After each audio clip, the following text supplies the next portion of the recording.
Glória a Deus. Abra suas Bíblias em Salmo 128. Salmo de número 128.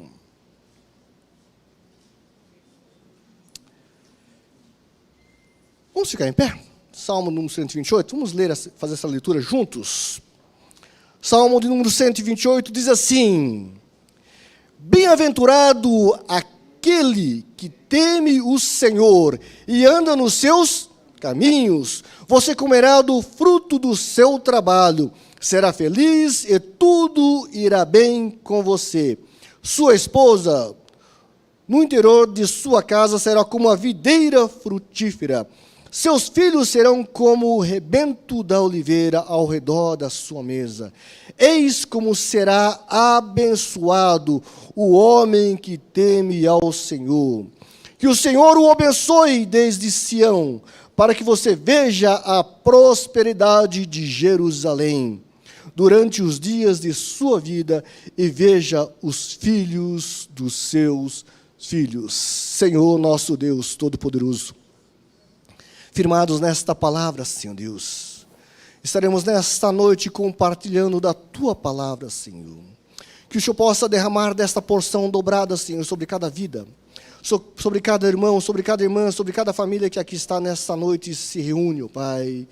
A esse, ó Pai, que nos ouve, Senhor, pelo canal da Igreja de Deus, pelo YouTube, Senhor Deus, que possa, Senhor, neste momento estar sendo impactado, renovado, através da palavra inspirada, a palavra que vem do trono e soberano trono, do alto soberano trono para as nossas vidas. Que Deus nos abençoe em nome do Senhor Jesus. Amém. Senta aí dando glória a Deus. Aleluias, glória a Deus. Se nós fôssemos embora hoje, já antes dessa mensagem, eu acredito que nós sairíamos daqui regozijantes, porque desde o início, os louvores, foi tão impactante que eu estava ali, como diz, com o olho menor ainda do que o olho de japonês, né? Chorando, regozijando, porque a presença do Senhor é real em nosso meio. Essa presença que nos impacta e que nos motiva, que nos faz assim, encher o peito e falar: Senhor, eu estou renovado para uma semana de vitória, para uma semana de bênção. Pode vir os problemas, pode vir os desafios, porque eu sei quem peleja por mim. Eu não estou sozinho nesta batalha. Por vezes nós pensamos, estamos só, ninguém olha, ninguém me ajuda, ninguém estende a mão. Nesta noite existe alguém que estende a mão para vocês, chama-se Jesus Cristo de Nazaré. Ele não só estendeu a mão ou estende a mão, mas Ele deu a sua vida por mim e por vocês. Nós não merecíamos nada, mas o Senhor, nosso Deus, falou: esse povo merece, esse povo tem uma oportunidade. Qual é a oportunidade? Em Cristo Jesus, reconhecer que somos pecadores e somos falhos, e em Cristo Jesus sermos reconciliados. Que nesta noite você possa se regozijar, porque você foi liberto, você foi encontrado, você foi achado, e o seu nome foi escrito no livro da vida. Hoje é a celebração da família. Todos os dias nós celebramos a família, mas nós separamos o domingo para fazermos o culto de celebração à família. E escolhi um tema para essa mensagem, que diz assim: quais as escolhas que nós temos feito? Pergunta para a pessoa que está ao seu lado, pergunta assim: que escolhas você tem feito? Escolhas boas, eu espero. Só que por vezes nós falhamos, nós erramos, né? E as nossas escolhas não são tão boas como, por vezes, aos nossos olhos parecem ser. Neste momento que nós estamos falando, ou no momento que nós decidimos fazer algo, por vezes essa decisão é a mais acertada. Mas no decorrer dos dias, das semanas, ou mesmo das horas ou minutos, nós observamos que esta não foi a melhor opção ou a melhor escolha. E cabe a nós retornarmos ou retroagirmos e falarmos: me perdoa, eu tomei uma decisão que não foi a melhor, eu queria que você me perdoasse, eu quero retroagir no que eu fiz, ou no que eu decidi. E por vezes, nós, homens do sexo masculino, mas não acontece aqui na Igreja de Deus do Vicente Pires, acontece somente em outras igrejas, os homens. Nós somos orgulhosos e não reconhecemos que falhamos e erramos. E por vezes nós deixamos um coração aflito, um coração entristecido, os nossos pais, a nossa esposa, os nossos filhos, pelo nosso orgulho de não querer voltar e retroagir e falar: errei, pequei contra ti, Senhor. Nesta noite, que venhamos, por vezes, retroagir e pensar: algumas coisas não foram tão boas. Mas eu estou falando só para homens aqui. Mulheres não têm esses erros, né? Somente os homens. Como diz, casados para sempre, a mulher é o radar. Ela sempre avisa, ela sempre tem um passo à frente dos homens, Bispo Ricardo. Ela tem a visão mais aguçada. E por vezes nós, homens, na nossa sapiência, na nossa sabedoria, aqui quem manda sou eu, quem tem a última resposta sou eu, e esquecemos de ouvir quem está ao nosso lado. E eu quero pedir perdão às mulheres, perdão à minha esposa, porque por vezes nós falhamos. Mas só eu falho, você não falha. Escolhas, quais são as escolhas que nós temos feito, hein? Deus quer que você tenha uma família feliz ou não? Sim! Como ter uma família feliz? Estar numa família abastada, rica, próspera, com o carro do ano, com uma casa de 2 andares, com uma piscina, com uma raia olímpica, aquela quadra poliesportiva para jogar bola, futebol, basquete, vôlei. Essa é uma família feliz. Essa é uma família que todos nós queremos estar. E por vezes nós falamos, quando nós somos criança, eu nasci na família errada. A família do lado é melhor que a minha. Não, não. A família que Deus escolheu para você é a melhor. Você não entendeu? A família que Deus escolheu para você é a melhor. Amém? Assim como eu lá no sítio do seu Akira, eu pendurava ali na árvore, pegava naquele galho, pulava no meio do tanque. Não tinha piscina, não tinha raia olímpica, mas tinha lá no meio do mato aquele cipó que eu me pendurava e eu falava: eu sou o Tarzan da floresta. Não tinha a quadra poliesportiva, mas tinha o cipó para eu me pendurar e balançar ali. Essa foi a família que Deus escolheu para mim. Essa é a família que Deus escolheu para você. Não precisa ter piscina, não precisa ter a mansão de 2 andares. Precisa apenas ter um lar. E você tem um lar. Sabe por que você tem um lar? Porque Cristo está lá dentro. Se você entrar nessa casa e Cristo não estiver, não é um lar, é apenas uma casa, mas eu tenho certeza que Cristo se encontra no seu lar. Porque você é um homem e uma mulher de Deus. Como ser feliz? Repita comigo, temendo a Deus. Você vai ser feliz como? Temendo a Deus. É com dinheiro ou sem dinheiro, é com prosperidade, é com casa ou sem casa, é com trabalho ou sem trabalho. Você é feliz, porque você tem Cristo na sua vida. Cristo é a sua esperança, Cristo é a sua vitória, Cristo é a oportunidade que te dá de avançar e de crescer. Ele te pega pelas mãos, não somente te pega pelas mãos, mas te carrega quando você não consegue mais caminhar. Ele que te sustenta. Você comerá do fruto do seu trabalho e será feliz, temendo a Deus e sendo feliz. Ser feliz significa que eu não tenho problemas. Ser feliz significa que eu não tenho dificuldades. Ser feliz significa que eu não tenho problemas familiares com a esposa, com o esposo. É assim? Mas isso acontece somente na outra igreja, né?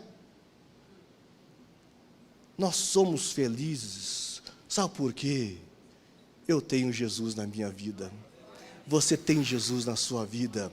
Você não tem motivo para andar cabisbaixo.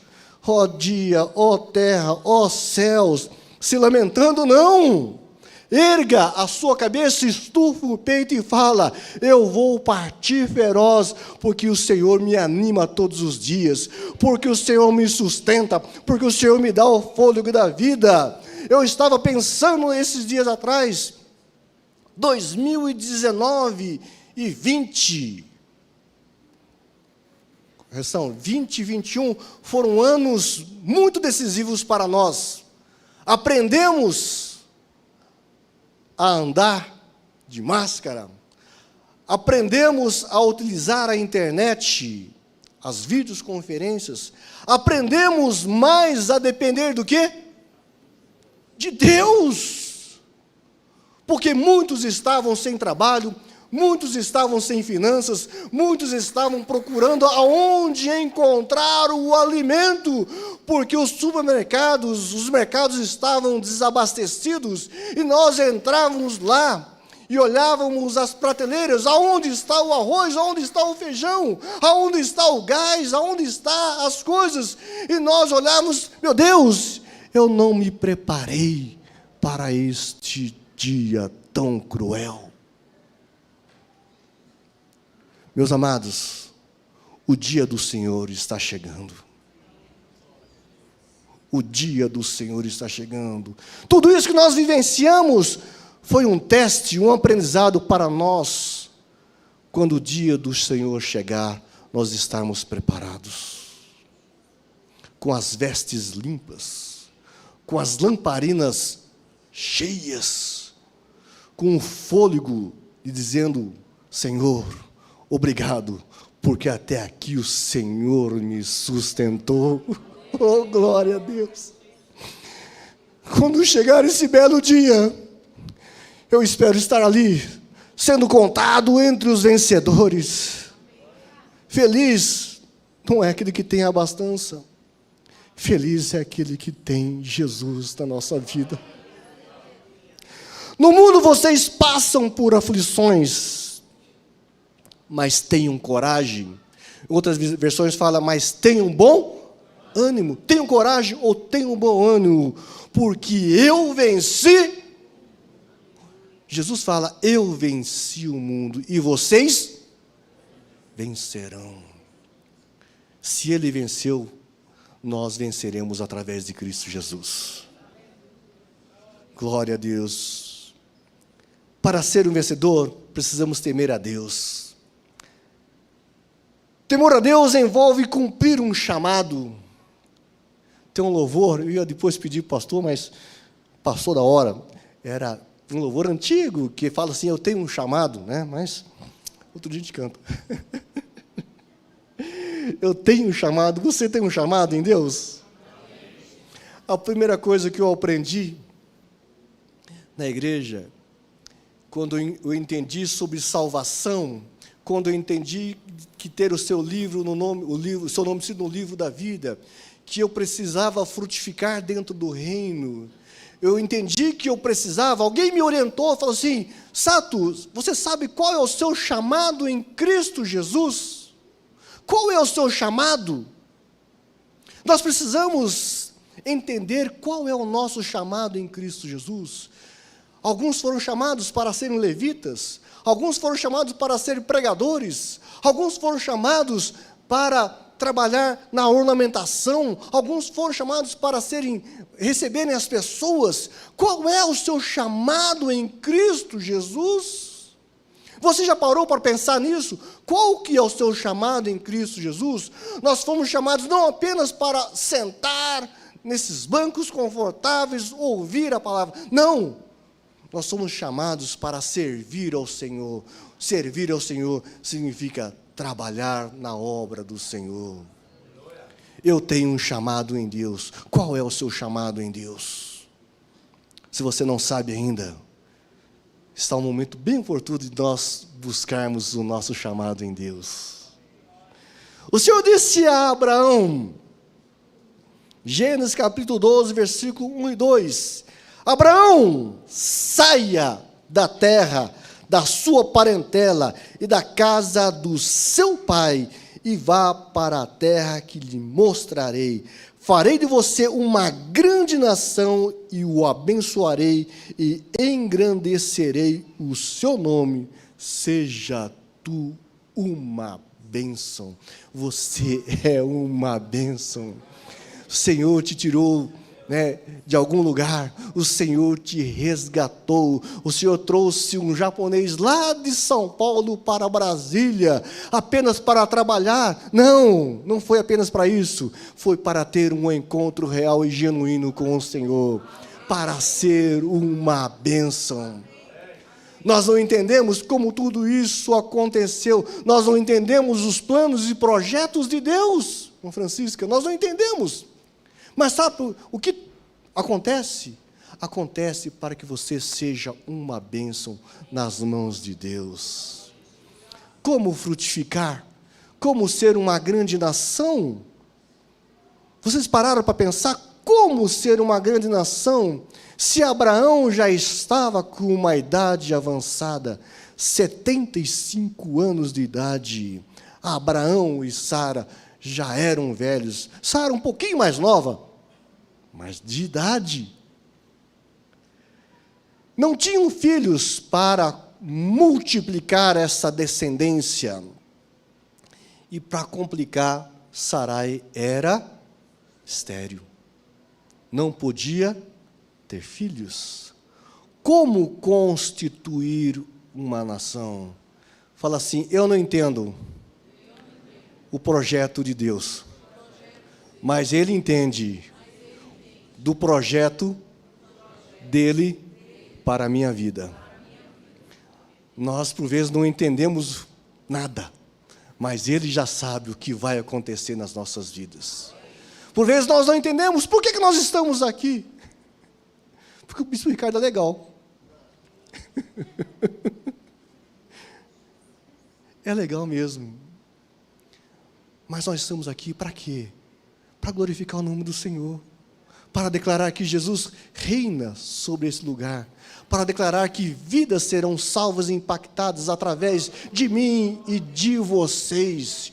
Que nós faremos o melhor louvor, que nós faremos a melhor recepção, que nós faremos a melhor acolhida, que nós teremos o melhor batismo. Sabe por quê? Você é importante para Deus.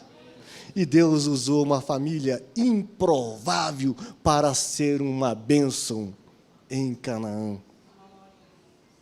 Deus usou você para ser uma bênção. Quer uma igreja perfeita? Você quer uma igreja perfeita? Quer um local perfeito? Se você encontrar essa igreja perfeita, não entra nela não, porque você vai estragar essa igreja. Nós não somos perfeitos, mas nós temos a bênção do Senhor sobre as nossas vidas. Se você se quer encontrar a perfeição na pessoa que está ao seu lado, você vai ver que você não vai encontrar a perfeição, mas vai encontrar um coração contrito, vai encontrar um coração amável, vai encontrar um coração receptível, um coração que é de um adorador a Deus. E Abraão tinha todas essas qualidades. Como fazer isso? Estamos trabalhando no mundo do irreal. Por vezes nós olhamos e não conseguimos visualizar o quê? Esse milagre. Como? Eu sou velho, minha mulher é velha, e para complicar é estéril. Não tem como. Já parou de ter a menstruação? Não tem como. Bispo Silva, não tem como. Não tem nem como fazer inseminação. Não tem como. Mas o nosso Deus é um Deus de milagre. Fala comigo. É mais importante obedecer a Deus do que aos homens. Atos capítulo 5, versículo 2. É mais importante obedecer quem? Quem foi que mandou Abrão e Sarai sair da casa da parentela? Foi homem? Foi o comedor de arroz e feijão? Foi Deus. Se Deus falou contigo, cumpra, obedeça, atenda o chamado de Deus. Se você não tem um chamado, está na hora de você buscar o seu chamado em Deus. É mais importante obedecer a Deus do que aos homens. Como está escrito em Romanos capítulo 4, versículo 7, eu o constituí por pai de muitas nações, diante daquele em quem Abrão creu. Você crê em Abrão? Você crê em Abrão? O Deus que vivifica os mortos e chama à existência as coisas que não existem. Você confia em Abraão, mas você confia no Deus de Abraão? Eu confio no Deus de Abraão, que vivificou os mortos e trouxe à existência o que não existia. Quem escreveu? Apóstolo Paulo, escrevendo aos Romanos, capítulo 4, versículo 7, fazendo menção lá a Gênesis, capítulo 12.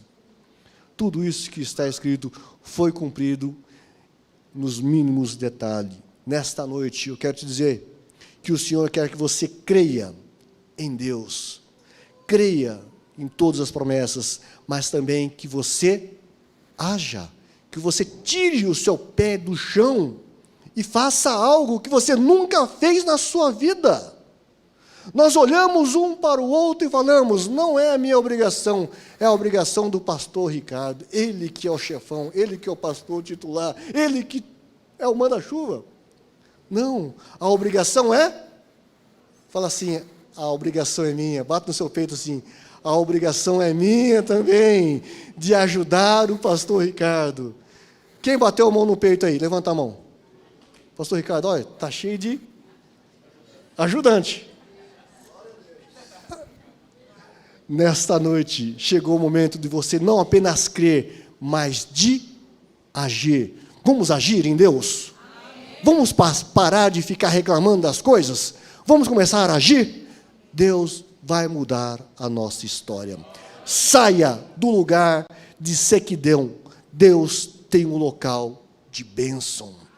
Para de falar, eu sou seco, eu sou pobre, eu sou isso. Você não é pobre, você não é seco. Você é uma bênção em Deus. Às vezes eu falava, não, eu sou pobre de barreira. Assim, não, eu não sou pobre, não. Eu sou rico em Deus. Eu sou abençoado. Eu tinha uma frase que eu falava antes de ser crente, cristão. Às vezes estava chegando no final do mês, você abria a lata de arroz, estava ali só o, como diz, o restinho ali do arrozinho, né? Aí a minha esposa falava assim, tem que comprar o arroz, o japonês gosta de arroz, né? Eu falava assim, ela falava assim, a gente não tem dinheiro, né? Acabou o salário. Eu falava assim, não acabou o salário, não. Mês que vem tem mais. Às vezes nós paramos e pensamos, acabou, não acabou não. A torneira ainda não fechou, ainda está jorrando o óleo e vai encher muitas vasilhas. Você não está na sequidão, você está no local da bênção do Senhor. A torneira não fechou, ainda está jorrando óleo, ainda tem muita bacia. Deus vai te abençoar.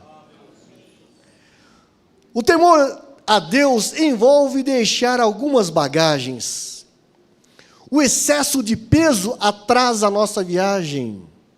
É verdade? O excesso de peso atrasa a nossa viagem. Quem andou com um carro cheio, né?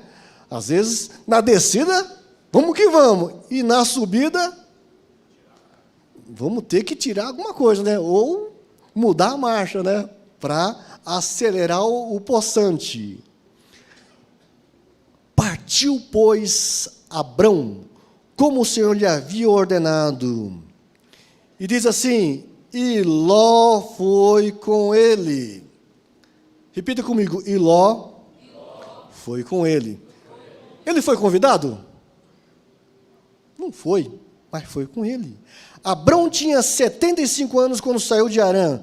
Abrão levou consigo a sua mulher Sarai, o seu sobrinho Ló, todos os bens que haviam adquirido e as pessoas que lhe foram acrescentadas em Harã. Partiu para a terra de Canaã e lá chegaram.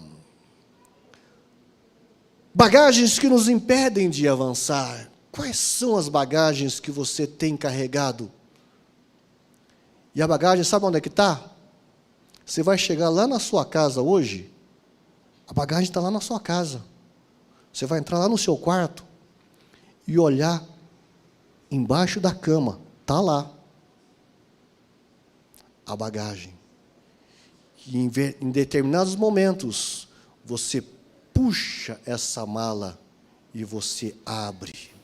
Qual é essa bagagem? Que por vezes nós trazemos lá de trás, lá da nossa vivência, lá dos nossos ideais, nossos pensamentos. Quais são as bagagens? Uma delas é chamada cobiça, mas não acontece aqui, só em outra igreja. Os homens daqui não cobiçam nada. O que é cobiçar? A satisfação do seu ego, de si mesmo. Será que nós somos assim, egoístas? Pensamos apenas em nós mesmos? Me lembra uma história de uma família humilde que pega o frango e corta o frango em pedaços, vários pedaços, mas a família é grande, pastora Alessandra. Não é só o casal e um filho, são várias pessoas, 10, 12, 13 pessoas, né, pastor Silvio? 14 pessoas, né? Por vezes. E o frango é um frango. E corta o frango, e corta o frango, corta o frango, despedaça o frango, pega a sobrecoxa e corta ali o pescoço, o pé, a cabeça, a parte do rabinho, como é que chama? Oi? Ah, você também comeu, né? E às vezes a mãe prepara todo esse prato e os filhos vorazes, a coxa é minha, o peito é meu, a outra coxa é minha, a outra sobrecoxa. E a mãe olha, o pai olha para um lado, olha para o outro, restauram-se o par de pernas, o pescocinho, mas dizem que o pescoço tem muita carne. E a mãe pega esse pezinho e come esse pezinho. Oi? E é colágeno? E por vezes, a alegria daquela mãe, daquele pai, é ver o meu filho está alimentado. Ela abre mão do dela para abençoar outras pessoas, abençoar a família. Quantas vezes você, pai e mãe, abriu mão de alguma coisa para ser canal de bênção para o seu filho? Mas muitos estamos egoístas, pensamos em nós mesmos. Mas somente, como diz o pastor Marcos Pou, somente lá na França acontece isso. Somente em Paris. Outra bagagem que nós encontramos debaixo da cama, não está com você, está embaixo da cama, viu? Chama idolatria. Damos valor a outras coisas do que a Deus. Damos mais valor ao carro que nós temos. Lavamos e polimos, limpamos, aspiramos, passamos o pneu pretinho, passamos aquele pano embaixo do paralama do carro. E falamos, escrevemos lá, está escrito lá no carro assim, presente de... Passa o irmão, você vai para lá? Não, eu vou para o outro lado. Idolatria, porque não pode sujar. Não aconteceu com você, mas aconteceu comigo. Eu tinha um carro, um golzinho quadrado, pensa num carro bonito, aquele gol quadrado, 93, prata, que eu fazia desse jeito, limpava por baixo, limpava por cima, o assoalho, o pneu, e dentro da garagem, chovendo lá fora, e minha esposa fala assim, vamos visitar a minha irmã? Falei assim, semana que vem, né? Não, agora. E na época, onde ela mora, tinha uma terrinha. Uma terrinha chamada Lama. Eu falei assim, Cláudia, eu não vou lá. Lá tem lama, lá tem barro, lá tem chuva, lá tem buraco. Não vou lá não. Sabe o que ela falou para mim então? Bota esse carro na sua cabeça e a gente vai. Mas não acontece com vocês, somente comigo. Idolatria. O que você está idolatrando? É uma bagagem. A imoralidade é uma bagagem, mas a imoralidade está embaixo da cama. Não está com você. Será que os teus olhos estão te contaminando? Será que o aparelho celular que você clica ali várias vezes e aparece alguma coisa ali relacionada ao que você não deve ver? Esses dias aconteceu comigo, não acontece com vocês. Eu estava num desses aplicativos de rede social que aparecia vídeos. Eu estava vendo vídeos, eu gosto muito de vídeos que falam sobre carros, vídeos que falam sobre motos, vídeos que falam sobre caminhões, eu gosto muito de caminhão. Ó, quem tiver um caminhão daqueles grandão, é o meu sonho dirigir um caminhão desse, viu? E eu olhando os vídeos, e nesse vídeo que eu passo, aparece o quê? A vontade de ver era grande, mas eu passei batido. Mas sabe que a vontade era de voltar? Mas não acontece com vocês. Acontece comigo. A imoralidade, nós não gostamos de falar sobre isso. Mas a imoralidade existe e está arraigada dentro do nosso ser, dentro da nossa vida. E se nós não vigiarmos, se nós não mortificarmos ela nos contamina e nos faz pecar o tempo todo. Porque nós estamos vivos, nós estamos andando, nós encontramos pessoas no mercado, nós encontramos pessoas na rua, no trabalho, e nos fazem pecar a imoralidade. É uma bagagem. Qual outra bagagem que nos faz pecar? pôr o Senhor à prova. O que é colocar o Senhor à prova? Pedir que Ele faça algo contrário à sua vontade, à vontade dEle. Alguém nos prejudicou? Poxa, alguém me prejudicou no trabalho, pastor Ricardo. Eu perdi a promoção, perdi o meu salário, alguém me prejudicou, alguém foi lá e tirou o meu tapete, puxou o meu tapete. Eu sou crente, eu sou dizimista, eu sou ofertante, eu sou obreiro, e sou até pastor. Como é que alguém tira o meu tapete, puxa o meu tapete? Eu falo, Senhor, eu dobro os meus joelhos, humildemente falo, Senhor meu Deus, Tu sabes que eu sou um homem honrado, Tu sabes que eu faço a Tua obra. Senhor, fulmina aquele homem agora. Por vezes, nós fazemos essa oração, vocês não fazem? Ou já fizeram?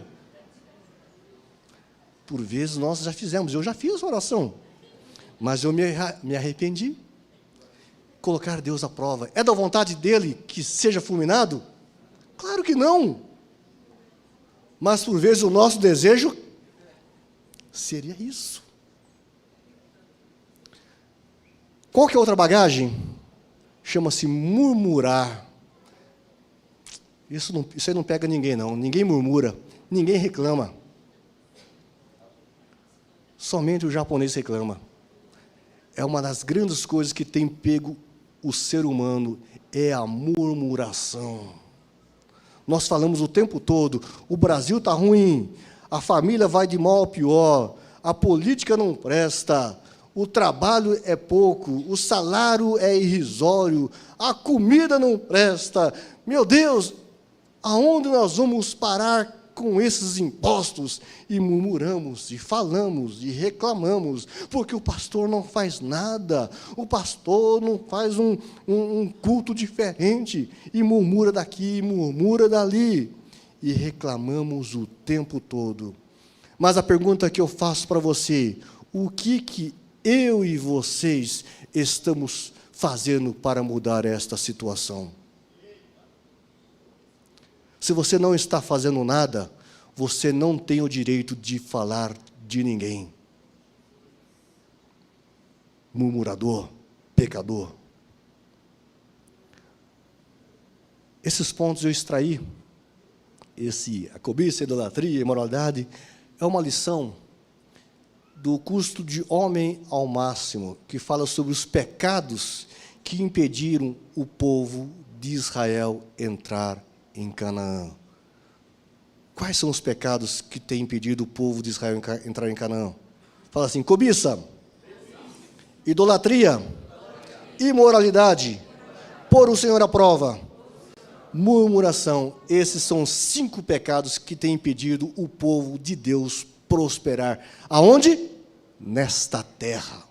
Por que as coisas estão retidas para você? Você olha para o vizinho e fala, o vizinho está melhor do que eu. Você olha para frente, um carro melhor, né? Você olha para você mesmo, que situação eu estou vivendo? Mude todos os seus conceitos e você verá o melhor de Deus acontecer. O excesso de peso atrasa a nossa viagem. Ele disse, sai da sua terra e no meio da sua parentela e vá para a terra que eu lhe mostrarei. Então Abraão saiu da terra dos caldeus e foi morar em Harã. E dali, com a morte de seu pai, Deus o trouxe para esta terra em que você agora estão morando. Algumas coisas fazem atrasar ou reter a sua bênção. Lá em Gênesis, não fala que o pai de Abraão estava com ele, fala. Mas aqui em Atos dos Apóstolos, capítulo 7, versículo 3 e 4, fala quem estava com ele? O pai dele. E ele parou em Harã. O pai já devia estar bem mais velho do que ele, se ele já estava com 75, imagine o pai. Avançado de idade. Passaram-se, ele diz aqui que ele foi morar em Harã. e dali, com a morte de seu pai, Deus o trouxe para essa terra. Depois que o pai morre, que ele retoma a viagem, ele retoma o progresso, retoma o projeto. Há coisas que te fazem parar, há coisas que fazem atrasar a sua bênção. Por que a sua bênção não chegou? Por que o seu milagre ainda não chegou? Porque alguma coisa está retendo o mover de Deus e o agir de Deus na sua vida. Qual que é o motivo? Eu não sei, mas você sabe. Deus sabe, e o travesseiro também sabe. Porque quando nós reclinamos a nossa cabeça no travesseiro, é ali que nós choramos, é ali que nós falamos com Deus, ali Ele sabe o que está acontecendo. O que tem te impedido de prosseguir nesta caminhada? O que tem te impedido de caminhar? Quais áreas da sua vida precisam morrer? Você viu, com a morte do pai, ele retomou, não que os pais vão morrer, mas aqui é uma analogia. O que precisa morrer na sua vida para você retomar a sua vida em Cristo Jesus? Eu ouvi muitos dizerem, eu já fiz muito para Deus, eu já trabalhei demais para o Senhor, agora é esta nova geração, esta moçada, esses jovens, esses adolescentes, esta geração nova. Negativo, você ainda não morreu, é contigo mesmo que Deus está falando. Você pensa que já acabou o seu ministério, ainda não acabou o seu ministério. Deus tem muito para você. 2 Coríntios capítulo 5, versículo 17 diz, e assim, se alguém está em Cristo, nova criatura é. As coisas antigas já se passaram, eis que tudo se fez. Você vê que o que é o batismo nas águas? Não representa a morte do seu eu, das suas decisões, dos seus conceitos, e o ressurgimento de uma nova vida em Cristo Jesus. É o ressurgir. Nesta noite, eu creio que vidas, homens e mulheres, estão ressurgindo agora com novos propósitos em Deus. O temor de Deus envolve não fazer nada segundo a sua vontade. Nós fazemos alguma coisa segundo a nossa vontade ou nós sempre consultamos Deus? Responde você mesmo, para você mesmo. Será que nós, a todo instante, consultamos Deus? Gênesis capítulo 12, versículo 10, diz, havia fome naquela terra, assim Abraão foi para o Egito, para ali ficar, porque era grande a fome naquela terra. Havia fome naquela terra, assim Abraão foi para o Egito. Foi Deus que mandou Abraão ir para o Egito? Está escrito isso aqui? Foi Deus que falou assim, Abraão, pega tudo isso aqui, pega as suas bagagens, pega a sua tenda e pernas para quem te quero, porque aqui tem sequidão, tem fome, não tem pão, não tem água, vai para o Egito. Foi assim que está escrito? Diz assim, Abrão foi para o Egito. Deus não mandou Abraão. Deus não mandou Abraão ir ao Egito, porque você faz algo. Por que você faz algo que o Senhor não orientou? Por que nós estamos fazendo algo que Deus não nos orientou? Por quê? Eu não sei a resposta, você sabe? Por que nós fazemos algo que Deus não nos orientou? É o meu achismo, eu acho que é bom, eu acho que vai prosperar, eu acho que isso vai ser o melhor para nós, para esse grupo, para esse trabalho. Nós temos as ferramentas, oração, jejum, palavra, conselho, na multidão de pessoas há conselhos. Diga, pois, que você é minha irmã, para que me tratem bem por sua causa e por amor a você me conservem a vida. Para justificar as nossas vontades, precisamos de achar um argumento. Sarai é muito linda. Os nossos filhos é tão preciosos. A minha esposa é tão especial. Sarai era bonita. Foi ao Egito e provavelmente ele seria morto. Mas ele não estava preocupado com a Sarai. Ele estava preocupado com quem? Com a vida dele. E para justificar algo, ele fala assim: você conta uma história, você conta uma mentira para justificar a minha. Os príncipes de Faraó a viram e foram elogiá-la diante de Faraó. E a mulher foi levada para a casa de Faraó. Para toda mentira existe uma consequência. Para toda mentira existe uma. Sarai foi levada para a casa de Faraó. Para ser esposa de quem? De Faraó. Para ser uma daquelas que iria compor o harém. O nosso egoísmo nos faz perder a visão da confiança em Deus. Deus não mandou Abraão sair da onde estava. Por vezes nós perdemos a visão do projeto de Deus por causa das falhas, por causa das circunstâncias. Não perca o foco em Deus. Não perca o que o Senhor tem projetado para a sua vida. O nosso egoísmo nos faz perder a visão. O temor de Deus envolve fazermos escolhas. Houve desentendimento entre os pastores de gado de Abraão e Ló. E chegou um momento crucial que Abraão falou a Ló: nós temos que decidir, não é justo que os nossos pastores, as nossas famílias fiquem digladiando uns com os outros. Vamos nos separar? Vamos nos apartar? Se você escolher ir para a direita, eu vou para a esquerda. Se você quiser ir para a esquerda, eu vou para a direita. As nossas escolhas definem o nosso destino. As campinas verdejantes parecem a melhor opção. Provérbios capítulo 14, versículo 12 diz: há caminho que ao ser humano parece direito, mas o fim dele é o caminho de morte. Para nós parece caminhos bons, mas é caminho de morte. As pedras te machucam, o caminhar é difícil, a vontade é de desistir.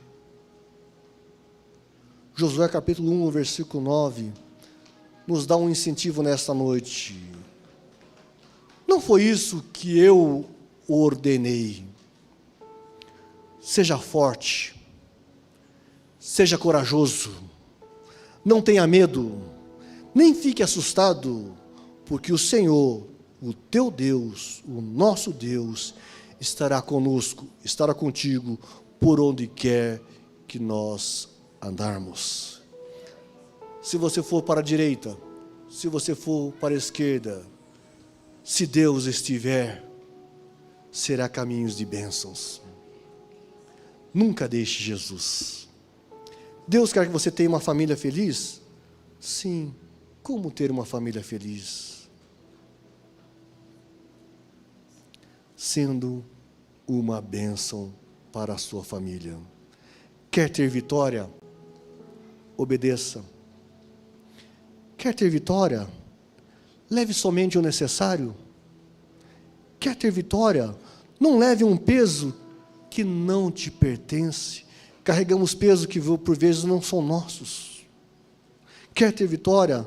Não faça nada segundo a sua vontade. Quer ter vitória? Faça boas escolhas. Que Deus vos abençoe nesta noite. Que essa mensagem possa edificar a sua vida. Que essa mensagem possa frutificar como frutificou na minha.